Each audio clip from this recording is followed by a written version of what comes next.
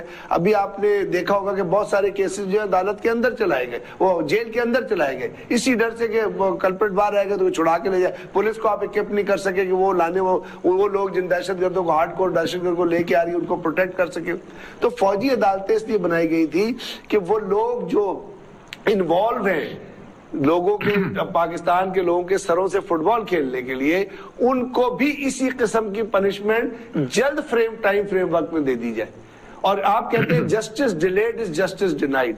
تو اگر آپ یہ خوف رکھیں گے کہ پکڑے جانے والا یا تو موقع پہ مارا جائے گا جیسے آج پولیس نے مارے اور اس کا آگے مقدمہ ہی نہیں چلے گا, انہوں نے جس سے 2 دہشت گرد جو ہے وہاں پہ 3 جو ہے انہوں نے اپنی اس ریسپانس میں مارے. آپ کہہ رہے ہیں کہ ایمرجنسی حالات میں ایمرجنسی فیصلے ہوتے ہیں, حالات میں اب نارمل حالات میں آپ کو ایسے یہ پاکستان میں نہیں ہوتا.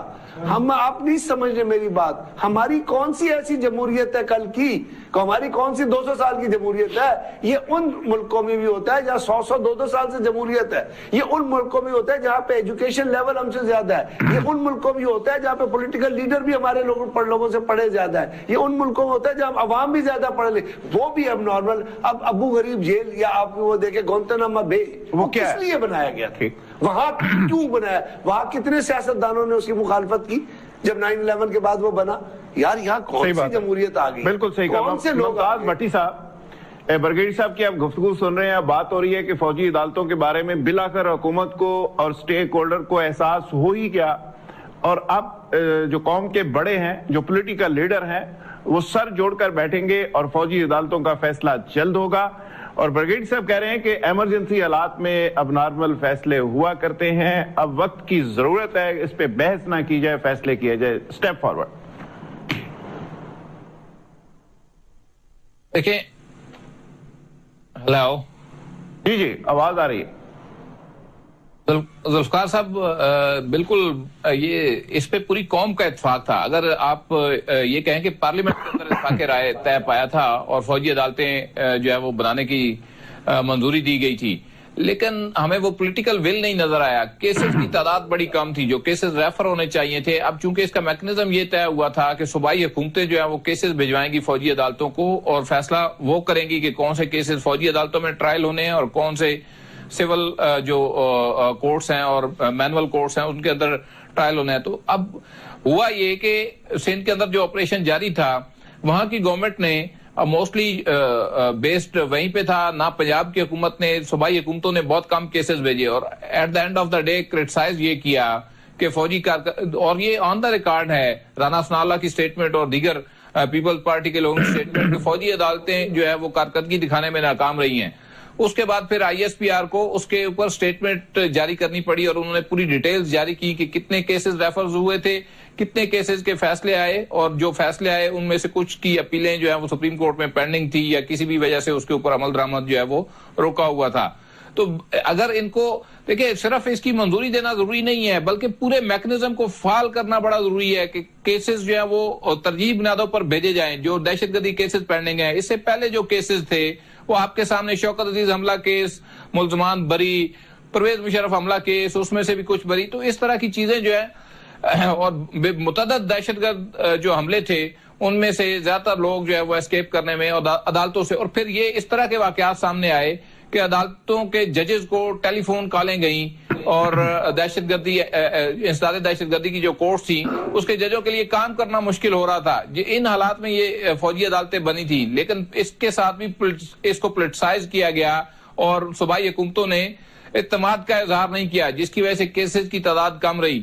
اب اگر انہوں نے دوبارہ اس کو کرنا ہے اور پھر وہی حالات رکھنے ہیں کہ کیسز چن کے اس کا کچھ زیادہ خاطر کا فائدہ نہیں ہوگا, اس کے بہتر ریزلٹس نہیں نکلیں گے. ممتاز بھٹی, بالکل آپ نے صحیح کہا. رضوان رضی صاحب, ممتاز بھٹی کہہ رہے ہیں کہ اگر پولیٹیکل ول نہیں ہوگی, آپ کیسز نہیں بھیجیں گے, جس طرح عدالتوں کے ساتھ پہلے آپ نے ایک پلے کیا, اسی طرح آپ اگر بلیم گیم کریں گے, آپ سیاست کریں گے, تو پھر اس کا نتیجہ کیا نکلے گا؟ دیکھیے, اس میں 2-3 دوسرے پہلو کو بھی ذرا مد نظر رکھ لیا جائے. بھٹی صاحب کی اور آپ کی گفتگو سر آنکھوں پہ, پاکستان کے اندر کچھ ایک مسنگ پرسن فینومینا بھی ہے.